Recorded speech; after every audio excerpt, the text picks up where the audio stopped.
Bonjour à tous. Donc Laure Ligonière, je suis conseillère d'entreprise chargée de projet, entre autres PAC et mes parcelles. Aujourd'hui, je vais intervenir sur la nouvelle PAC dont vous avez potentiellement tous entendu, soit un petit peu ou beaucoup parlé, en fonction de l'actualité.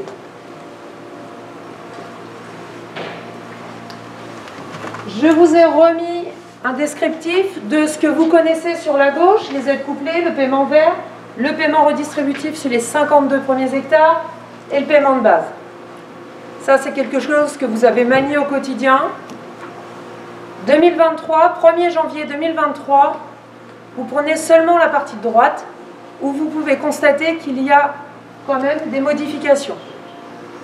Les aides couplées, elles restent un tant soit peu les mêmes. Le paiement vert, vous pouvez l'oublier, qui va devenir éco-régime ou éco-schéma en fonction des publications que vous pouvez avoir. Pour les JA, ça reste un tant soit peu la même chose. Le paiement redistributif sur les 52 premiers hectares ne bouge pas, que ce soit en termes de montant ou en termes de volumétrie. Et le paiement de base devient une aide de base au revenu pour un développement durable.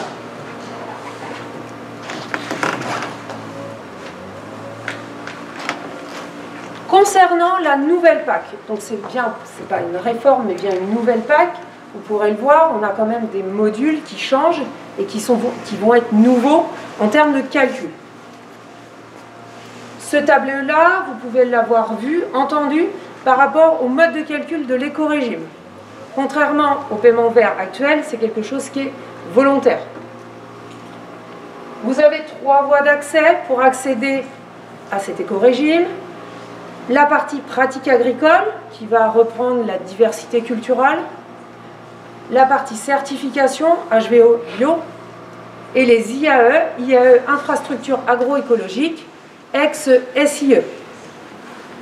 Je dis ex-SIE, en globalité, ça va être à peu près la même chose, mais on voit qu'il y a des changements qui vont être plus ou moins impactants pour vous et pour la façon dont vous gériez vos SIE. Vous voyez que j'ai noté qu'il y avait 2 niveaux. On va partir sur notamment les pratiques agricoles qui vont être sur la base d'un scoring.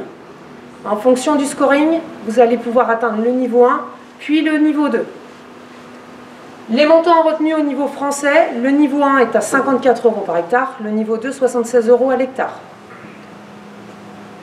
Couplé à tout ça, nous allons avoir de nouvelles BCAE. Et comme je vous disais, les IAE vont être changées par rapport à ce que vous connaissez en SIE. Et là, actuellement, vous avez 5% de SIE. À l'avenir, à partir de 2023 jusqu'en 2027, ça sera 4% TA terres arables, des terres arables qui devront être en éléments non productifs. Ou alors, il y a un pendant, ça serait 7% de vos terres arables qui seraient en éléments improductifs ou cultures dérobées et fixatrices d'azote, avec un ratio de 3% d'improductives et 4% de fixatrices d'azote ou de dérobées.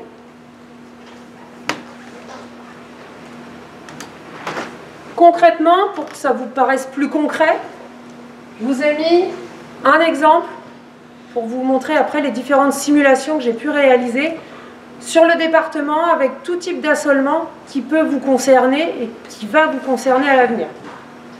Typiquement, cet exemple-là, on est sur un céréalier irriguant, 180 hectares, sur un modèle céréales d'hiver oléagineux, 7% de céréales de printemps, donc du maïs concrètement, et on a des prairies temporaires, PT et de la jachère. Cet agriculteur-là, avec le scoring qui est mis en place, en fonction de la diversité des assolements, par grande catégorie, donc céréales d'hiver, céréales de printemps, oléagineux de printemps, oléagineux d'hiver, etc. La ligne a environ 10 catégories.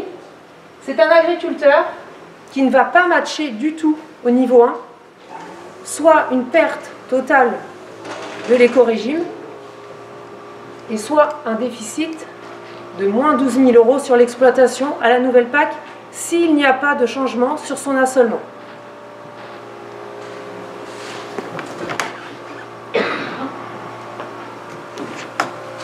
Je vous ai fait une synthèse. J'ai fait la même chose sur 6 cas types du département. Le cas type que je viens de vous présenter, c'est le N0. Le cas type 1, c'est un agriculteur qui a environ 10% de prairies temporaires dans son assolement. Pourquoi je vous dis ça? C'est que c'est ça qui va aller lui permettre d'aller chercher le niveau 1. Mais on a tout de même une perte de 10 € par hectare sur l'assolement. Si on prend la même exploitation, 180 hectares, on est à environ moins 2000 €, moins 1800 € de perte sur l'exploitation. Le niveau 2 ensuite. On a deux exemples. Le niveau 2 à plus 10 € par hectare. C'est une exploitation où on va avoir des céréales d'hiver, des oléagineux d'hiver, des fixatrices d'azote, des prairies permanentes. Ici, on va aller chercher le niveau 2 par la diversité assolement, par les fixatrices d'azote qui vont être supérieures à 5% dans l'assolement, et par les prairies permanentes. Soit par rapport à l'heure actuelle, par rapport au niveau d'aide, on a un gain de 10 € supplémentaires à l'hectare. Le dernier exemple, typiquement les deux exemples premiers, c'est des types polyculteurs-éleveurs qu'on peut retrouver plutôt côté perche.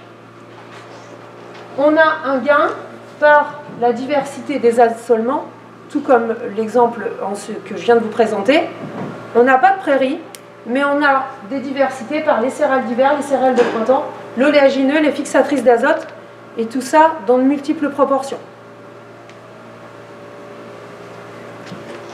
Le niveau du palier est accordé quand toute la surface est éligible au niveau. C'est-à-dire concrètement, un agriculteur qui aurait des cultures pérennes type viticole, sur 25% de sa surface, les 75% autres sont des cultures rotationnelles.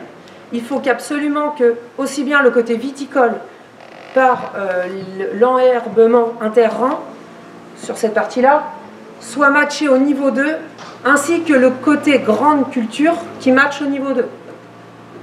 S'il y a un des deux côtés de l'exploitation qui est seulement au niveau 1, ou alors qui n'arrive pas au scoring, c'est toute l'exploitation qui prend le niveau le plus bas. Concrètement en Loir-et-Cher, la carte du département, elle représente les chiffres, les nombres. Ce sont les pourcentages d'exploitation qui atteignent au minimum le niveau 1. On vient de le voir précédemment, le niveau 1, c'est à peine le maintien du niveau des aides que vous avez actuellement. Donc vous pouvez le voir, toute la Sologne, Sud-Loire, on est entre 90 et 100% des agriculteurs qui vont aller matcher au niveau 1. Plus on remonte Nord-Loire, plus le pourcentage notamment d'exploitation type céréalière augmente. Et donc le pourcentage d'exploitation qui va aller chercher au minimum le niveau 1, il se réduit considérablement. On est dans une zone où on a 25% des exploitants qui, s'ils ne changent pas leur pratique et leur assolement à l'heure actuelle, ne pourront pas aller chercher le niveau 1 au minimum de l'écorégime.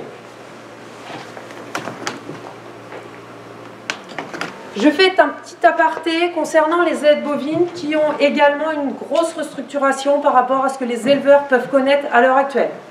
On a un changement de mode de calcul et on a un changement du type d'animaux qui rentrent en considération. À partir de 2023, 1er janvier 2023, on va prendre en considération tous les UGB, donc unités gros bovins, à partir de 16 mois, qui sont gardés plus de 6 mois sur l'exploitation. Pourquoi cette précision-là? C'est que jusqu'à présent, tous les UGB engraissement, notamment taurillon, n'étaient pas éligibles. Et là, de fait de ce calcul-là, vont pouvoir être pris en compte dans le calcul. 3 exemples, simulation sur le département. Un essor strict avec une vente de broutard à 6 mois, 6-7 mois. Il va perdre en moyenne 14 € par vache. Un essor qui vend ses broutards et qui engraisse ses génisses finis à 32 mois, c'est une perte équivalente de 15 € par vache. Un essor engraisseur, de par le fait qu'il y a la part de l'engraissement qui va rentrer dans les calculs, il va arriver à maintenir le niveau de ses aides animales.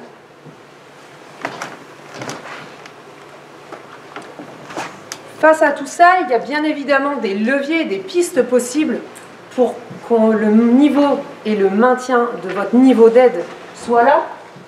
On va avoir des rotations de cultures différentes. On va avoir des implantations de haies, d'arbres, tout ça pour aller chercher des IAE. On va avoir les cultures fixatrices d'azote, le HVE, l'engraissement d'une partie des animaux et d'autres encore. Vous avez multiples possibilités. Le 1er janvier 2023, c'est demain. La nouvelle PAC commence au 1er janvier 2023, c'est-à-dire que vos assolements qui vont être commencés par les colzas notamment au mois d'août sont concernés. Bien entendu, on est là pour vous accompagner par plusieurs formules. Des formations vont être réalisées sur l'ensemble du territoire par secteur. Vous avez les dates ici, j'ai des prospectus et des tracts si vous souhaitez, pour voilà, soit une inscription tout de suite ou alors ultérieurement, mais pour avoir le contenu et pouvoir déjà réfléchir à la situation. Et on a également un accompagnement individuel via la moulinette PAC de Mes Parcelles, qui est ouvert bien évidemment qu'on soit adhérent ou non adhérent à Mes Parcelles, qui vous permet d'avoir un diagnostic sur votre exploitation à l'heure actuelle, de savoir où vous en êtes et qu'est-ce qui va se passer. Vous avez mes coordonnées voilà, qui s'affichent. Si vous avez besoin d'autres informations ou des renseignements supplémentaires, il ne faut surtout pas hésiter. On est là pour vous renseigner.